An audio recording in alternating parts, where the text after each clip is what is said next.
Математика пәні сабақтың тақырыбы бұрыш және фигуралар салу. 68-ші сабақ. Бүгінгі сабақта фигуралар салуды үйренесің.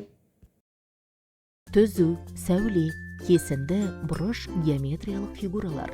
Сен түзу және сәулені, берілген ұзындықтағы кесіндіні салуды білесің. Фигураларды салу үшін саған торгөз парақ, қарындаш, сызғыш, бұрыштық қажет.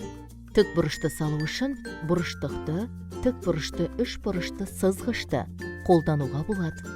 Бұрыштықта тік бұрыш бар. Тік бұрышты салу үшін жазықтыққа бұрыштықты қой. Сызғыш бойымен қабырғаларын жүргіз. Бұрыштың төбесін әріппен белгіле. Бұрыштың қабырғалары сәулелерді белгіле. Тік бұрышты салудың келесі әдісі. Қағаз бетіне нүкте белгіле.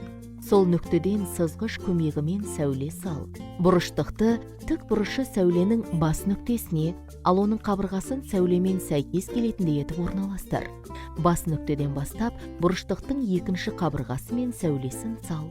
Бұрышты латын әріпімен белгіле. Егер тік бұрыштың бас нүктесінен бастап, бұрыштың ішінен сәуле жүргізетін болсақ, онда сүйір бұрыш пайда болады. Егер тік бұрыштың бас нүктесінен бастап, бұрыштың сыртынан сәуле жүргізетін болсаң, онда доғал бұрыш пайда болады. Тік төрт бұрышты салуды орындайық. Жазықтықта нүкте белгіле. Бұрыштықтың тік бұрышын тап және бұрыштықты нүктеге бұрыштың төбесі болатындай етіп орналастыр. Сызғыш бойымен қабырғаларын сал. Тік төрт бұрыштың екінші бұрышын да солай салу керек. Сызғышты алып, берілген кесіндінің ұзындығын өлше. Сызғыштың көмегімен тік төрт бұрыштың төртінші қабырғасын сал.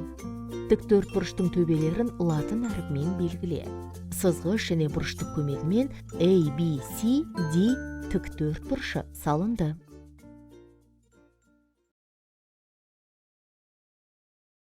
Номер 2, 13-ші бет. Фигуралардың қабырғаларын өлшеп, осындай фигураларды сыз. Сызғышты міндетті түрде пайдалану керек. Номер 4-тің асы 13-ші бет. Есепті шығар.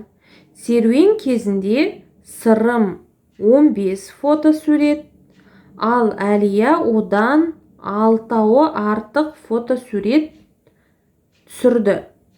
Балалар барлығы неше фотосурет түсірген? Есептің шартын, сұрағын, шешуін, жауабын жазамыз.